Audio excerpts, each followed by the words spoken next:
Again, I'm going to record this and I'll post it on YouTube and on your Schoology channel. So you did an asynchronous activity on the atom and the periodic table. Is that correct? Yes? The atom and the parts of an atom? You did that work? Yes or no? Yes. Okay. So an atom has in its center a nucleus that has a proton and a neutron.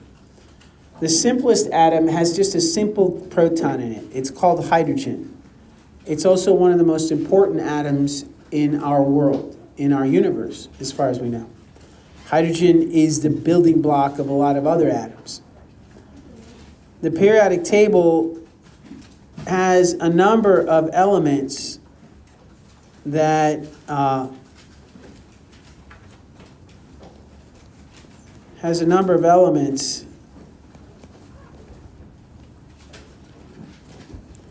in its rows and columns that compose the world that you know. Everything that you're made of and everything that is around you is made of those elements, those atoms. This hydrogen can have one electron in its outer shell, and that electron, we like to draw it in a circle around the shell, around the proton, like so.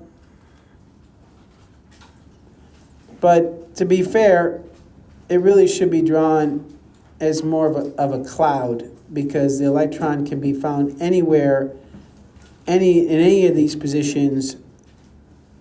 It's just that it's probably going to be found somewhere along this path, and so we call that an orbital. That's not really important for this class, but it will be for your chemistry class in the future. Now, there's two rules to chemistry, to atoms. They want to be neutral. So atoms tend to go towards neutrality. There's no charge. And atoms tend to be moved towards having a full outer shell.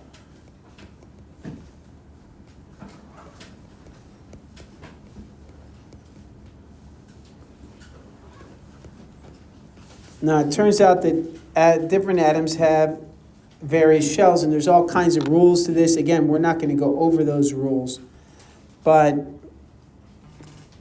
we're not going to concern ourselves so much with this cloud of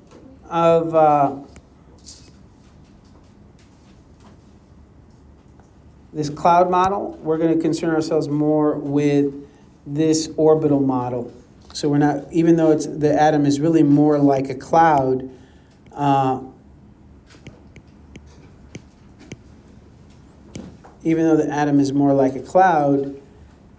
accurate, even though this model is more accurate, we're going to use this orbital model to try to understand what's going on with atoms. Now,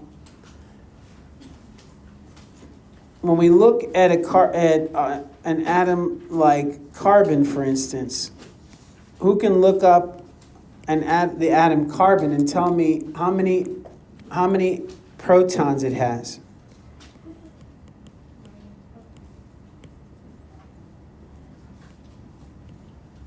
What is its atomic number? 6 is correct. Its atomic number is the number of protons it has. So it has 6 protons in its center. And it also has a number of neutrons. Very important concept. It is what makes the neutrons help make the atom stable, so it's not radioactive. But we're not going to worry about that. Again, we're just going to worry about this simple look at balancing these charges of positives with negatives. And the way it works is the first shell can hold 2 electrons, and there's all kinds of reasons that you'll get into in chemistry. How many protons did it have? 6. And if this atom's going to have 6 protons, how many electrons would it have in order to be neutral? 6. Correct. So the first shell can hold 2. It's not a sphere, so that we'll have to deal with that because I'm not going to worry about that right now. The second shell can hold up to 6. The first shell actually can hold, this will hold 2 more. The second shell can hold 6. So this is the first shell. The second shell can hold up to 6. Well, here's how many, we said 6 total for carbon, so that's 2, right? So there's 1 here. There's 1 here. There's another, so I'd put 1 here, that's 3. That's 4. That's 5. That's 6. But the second shell can hold 8 max. The second shell can hold 8 max.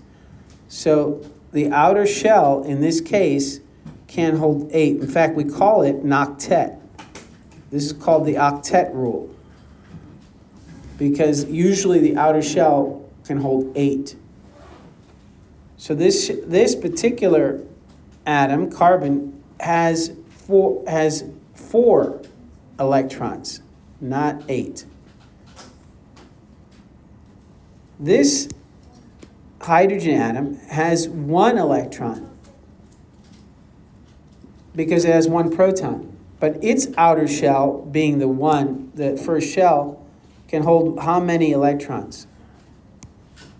How many electrons can the first shell hold? The first shell can hold how many? 2. The second shell can hold 8. The second and beyond can hold 8. The first shell can only hold 2.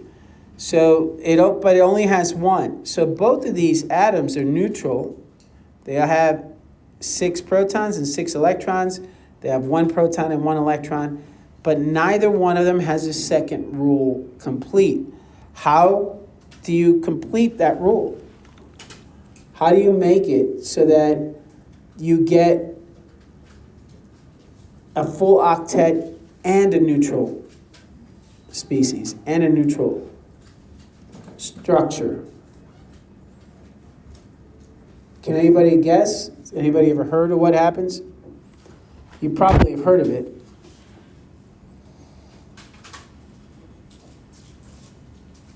So if you're a single guy and you have $50,000 and you want to start a business and it costs you $100,000 to do that business. Oh, you split it. Now, listen. You have $50,000. I shouldn't have said guy. I should have said person. You're $50,000. Yeah, you as a person have $50,000. You need $100,000 to start your business that you want to do. You meet anybody else. You meet some other person you trust. They also have $50,000. They also want to start this business. What do you do? Yeah. You split the business in half. So Well, you can't because you need one. You need to create the business. So what do? You partner up. You partner up, and you each contribute $50,000. Who owns the business? both of you. Both of you. You're both owners, right? Well, that's what atoms do. So the way they're going to do it is that you get this. I'm going to draw a simple version of this carbon atom, and this carbon atom I'm going to put 4 electrons. What are these 4 electrons? These are the valence electrons. The electrons in the outer shell. And I'm going to go ahead and put a hydrogen. Hydrogen has 1 electron, wants 2. Carbon has 4 electrons, wants 8. So what they're going to do is they're going to share. They're going to share these 2 electrons. Now hydrogen can't share anymore. Because hydrogen can't share anymore, carbon needs to find somebody else, some more partners. right? So it could find, not necessarily, it doesn't have to find, but it could find another hydrogen. It could find up to, 4 more hydrogens. And it could form these sharing bonds. These are called sharing bonds. The name for a sharing bond is called covalent bonds. Co for sharing, right? Covalent. Sharing valence electrons. Covalent. This forms, when that happens, when they share electrons, they form a partnership. That partnership is called a molecule. That's a molecule. That molecule is this particular molecule is called methane. Who has a gas stove at home? This is what you burn. You burn this. This is a molecule of methane. As I said, it doesn't have to bind itself to just 4 hydrogens. It could share 2 of its electrons with a hydrogen. It could find another hydrogen over here, and maybe it binds to a carbon and makes a partnership with another carbon that also has. Do you see how complicated this can get? It could be an endless. That's the beautiful thing about carbon. Carbon is an amazing atom because of those 4 valence electrons. It allows it to make partnerships with molecules of all kinds of shapes and sizes. It can form long chains. It can form cyclic structures. It could form, jeez.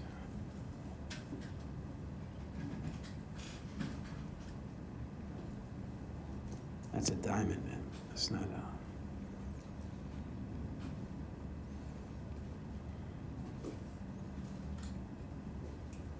It could form a pentagon.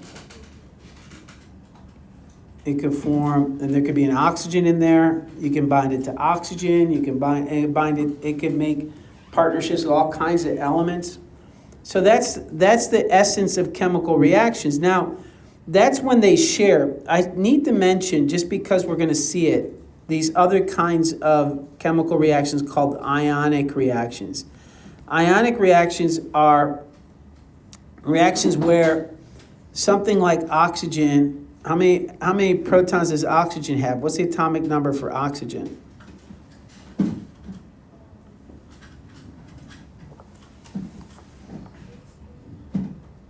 Anybody know?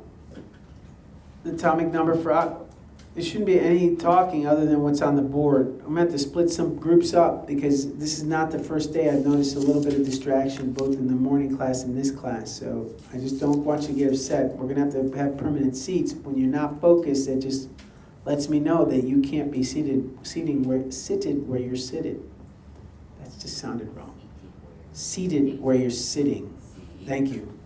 Yes. 8. It has 8 valence shell electrons. So it has 8 on the, it doesn't have 8, it has 8 total. So it has 6, right? 6 in the outer shell. 1, 2, 3, 4, 5, and 6. So oxygen can make 2 bonds. It needs to make 2 bonds. It needs to get 2 electrons. So what oxygen's, can you tell me where oxygen normally gets these 2 electrons? I shouldn't say normally. Who it likes to bond with? Carbon. It does, but another atom that you're very familiar with that it would bond to partner up to get those. Yeah. Hydrogen. And form what? Water, right? So water is formed when oxygen and hydrogen come together. Now that is not an ionic bond. That is a molecular bond. That's on the other side. It's a real strange, it's one of those in-between things, but you have these things called metals, sodium, which has a single electron in its outer shell. And you have something like chlorine that has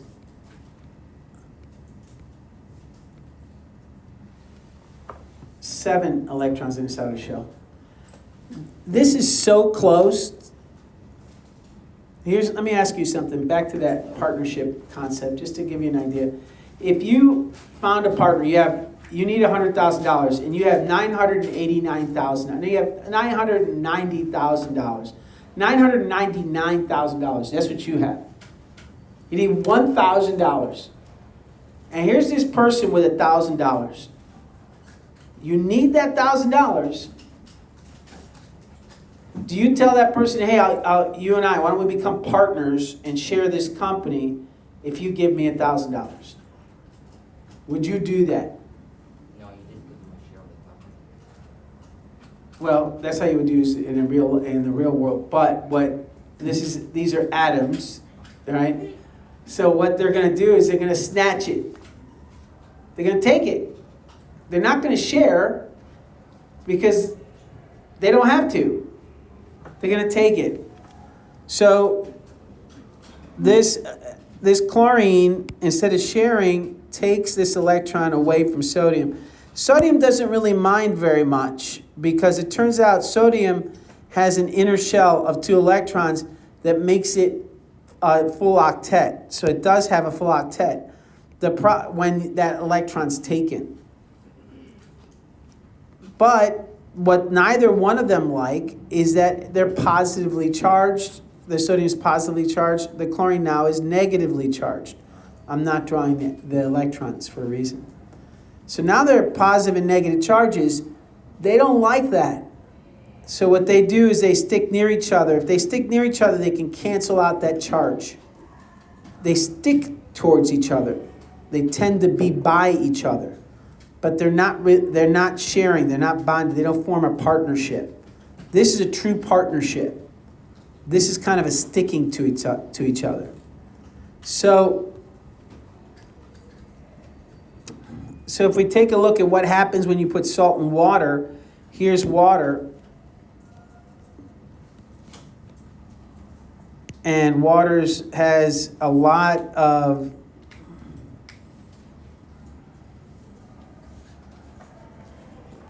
There's a lot of water molecules in a glass of water, billions of these molecules. And then you have sodium ion that's next to chlorine ion. They stick near each other. But what happens is that the chlorine and the sodium get separated by the water.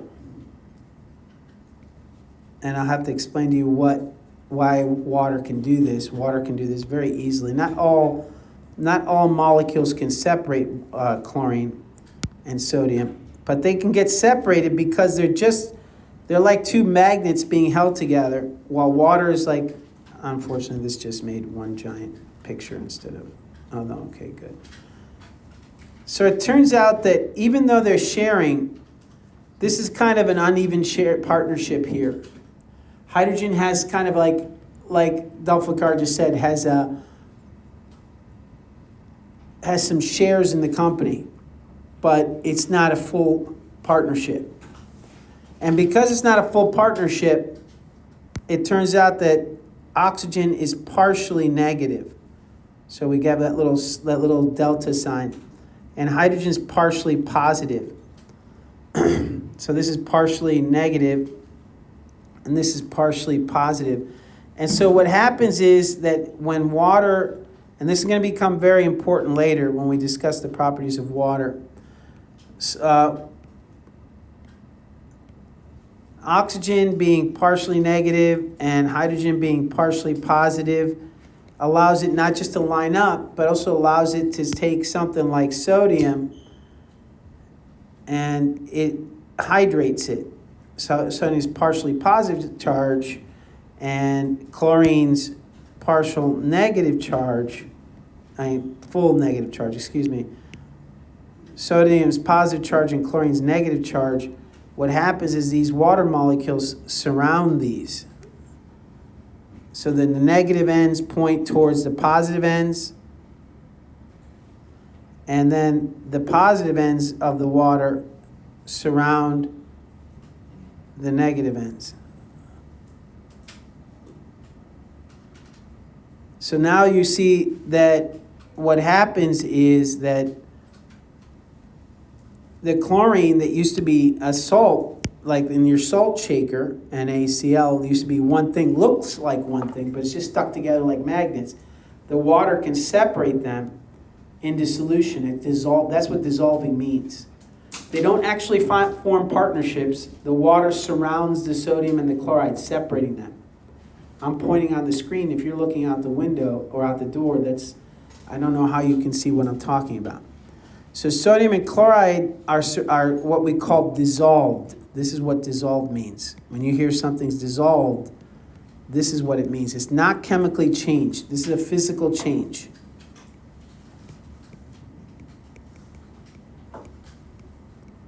That means you can get it back again. If you just physically change something, you can get it back again easily.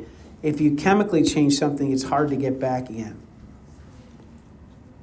Chemically changing means you're changing partnerships. You're changing the atoms that are sharing the electrons. If you're physically changing something, you're just ripping it up into pieces, or you're dissolving it, separating, putting it into solution, that kind of thing. So those are two main differences between ionic and covalent bonding, are the two main ones. This partial charging, this is called a polar covalent bond. So when these are evenly charged, so there's no positive or negative, but when they're even partnerships, but when oxygen bonds with water, or when oxygen bonds with hydrogen, it forms those partial negative and positive charges. We call this a polar bond, polar covalent. And many molecules have these polar covalent bonds.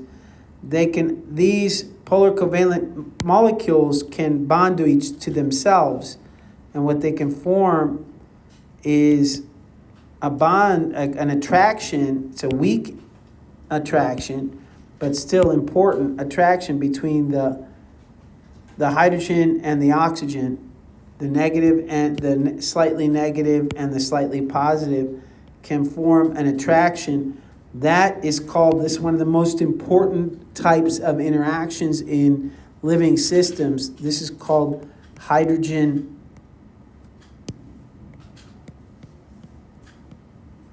bonding. So hydrogen bonding, it really helps define these big molecules that we'll be talking about later. This is just an introduction, but it's just the idea of what we're dealing with here is this exchange, this sharing of electrons, this partnership between atoms, these creations of molecules. They have this intermolecular force, that's a force of attraction between two molecules. The most important one for biology is hydrogen bonding. There are these ionic molecules that are not molecules, these ionic bonds, if you will, that take where electrons are being taken. They're not forming partnerships. This is not called a molecule. But they can be, because of that, they can easily be separated by something like water that has that polarity. By the way, polar means two sides, like north and south pole, like positive or negative end of a magnet, right? The poles of a magnet. These have a positive or negative end of a molecule. It's called a polar bond for that reason. All right, there's one more thing I want to talk to you about, and then we're done. I just want to make sure that because I think when are we out of here? 50 minutes. Oh, good. I'm ahead of time. That's after this morning. That was really kind of scary. All right, so do I have any questions before I go any further? No questions. Everybody understand? I can give you a quiz on this right now? All right. No? It was just an introduction. All right, so tell me, do you have any questions? If I could give you a quiz on an introduction. I got time. Should I give you a quiz? You all know what you're doing? Give me a question. Something you don't understand then. Do you understand it or not? Yeah. Can you go for hydrogen bonding again? Sure. So hydrogen bonding is this idea that this molecule here has a negative charge, a partial positive charge, this end of this molecule. This end of this molecule has a partial negative charge. What do positives and negatives do? Attract. But they're not forming a bond. They're not actually forming a partnership. So what they're doing is they're aligning. And that alignment is because of this attraction between a partial positive and a partial negative. That's what we call a hydrogen bond. That's all. It's the bond between the molecules. So let's be clear on that. Let me go ahead and write that down. Is the bond, not bod, bond between molecules.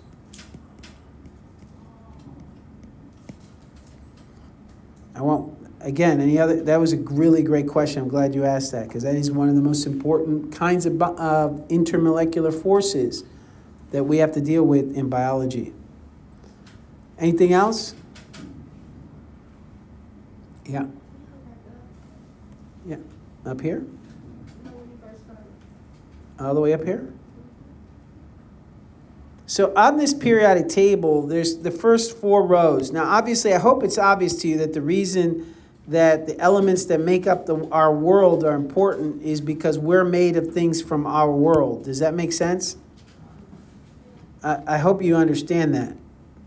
Well, it turns out that the first 4 rows are the most important part for biological systems. There are some some elements found lower in the periodic table that do have influence on life. But life is made of, there are certain elements that are absolutely found in almost every form of life on the planet. Are you ready? You're going to learn 4 biomolecules. You know some of them already. You've heard of them before. Carmen, give me a name of a biomolecule that you've heard of before. A type of biomolecule. If I'm asking you, it's because I know you already know it.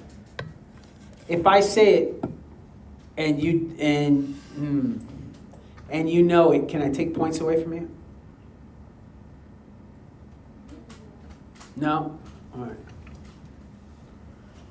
Come on, you guys, you know these. You know some of them anyways. Give me a name. Something has to do with the makeup yeah. Huh?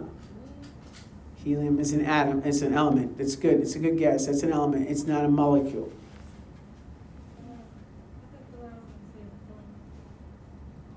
I'll give you one, and you'll give me a bunch of different ones. Are you ready? Carbohydrates. So that's one. Give me another one. You've heard of these. You eat them all the time. I was about to say. So carbs, you've heard of carbs, right? What else?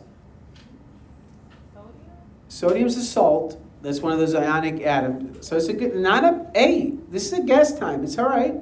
So sodium is not a molecule. Carbohydrates are, though. So we're going to be talking about carbohydrates. I'll put it on YouTube and I'll post it for you on Schoology as well. Carbohydrates. What other kinds of molecules do we have?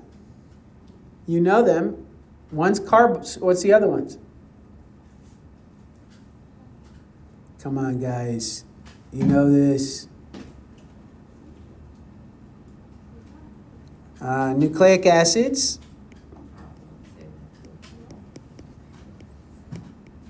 You might have heard of them as DNA and RNA.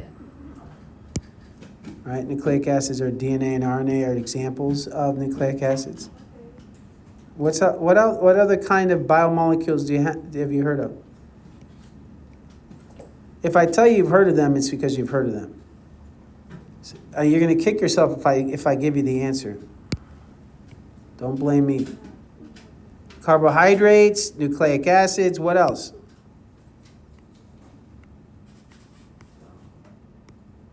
Nothing? No guesses? Had two yeah, in the back? Protein? Yeah, proteins. All right, so proteins, carbohydrates, nucleic acids. One more. Fats, also known as lipids. Lipids. Lipids is another word for fats. All right? So we'll be talking a lot about these four types of... These are the four things that make up who you are. When you look in the mirror, you are a composite. You are a house made of these bricks. Is that clear? So all your cells of your body are made of these biomolecules.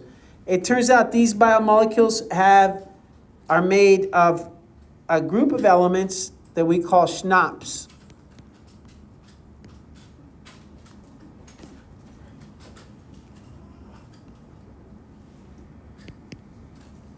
What does schnapps stand for? Carbohydrates. No, close. Carbon. These are atoms or elements.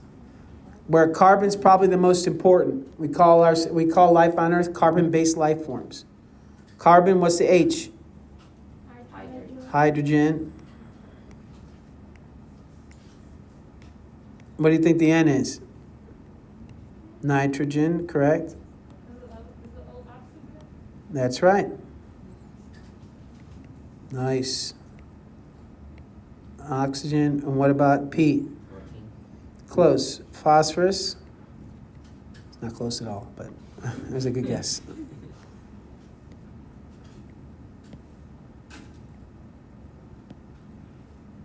And what's the S?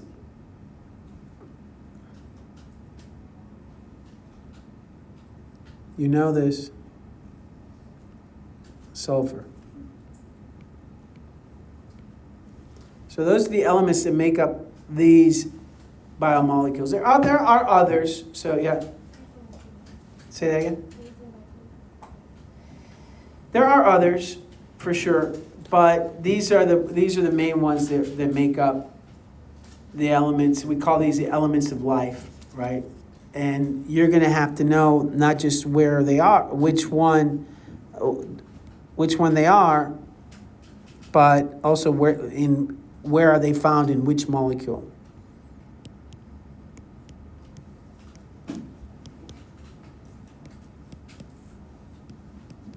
Like for instance, here's something you should know really quickly. Carbon is found in all of these. Carbon's found in everything. Hydrogen is in all of these as well. Nitrogen is found in proteins, but not in carbohydrates. It's found in proteins and nucleic acids. There is some nitrogen in lipids, but not a lot. You don't find a lot of nitrogen in lipids, but you do find it a lot in proteins and nucleic acids. Oxygen is found in all of them, but especially carbohydrates. That's why we call them carbohydrates, because there's so much oxygen in there. That's part of the reason anyway. But oxygen is found in all of these. Phosphorus is only found in nucleic acids, only found in DNA and RNA. And sulfur is only found in proteins. So it's interesting. Well, that's not true. It's found in some lipids, but mostly proteins.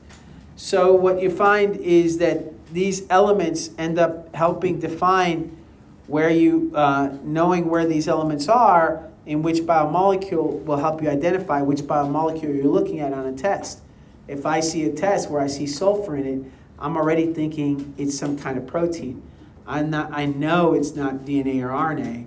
I know it's likely not a lipid or a carbohydrate if there's sulfur in it.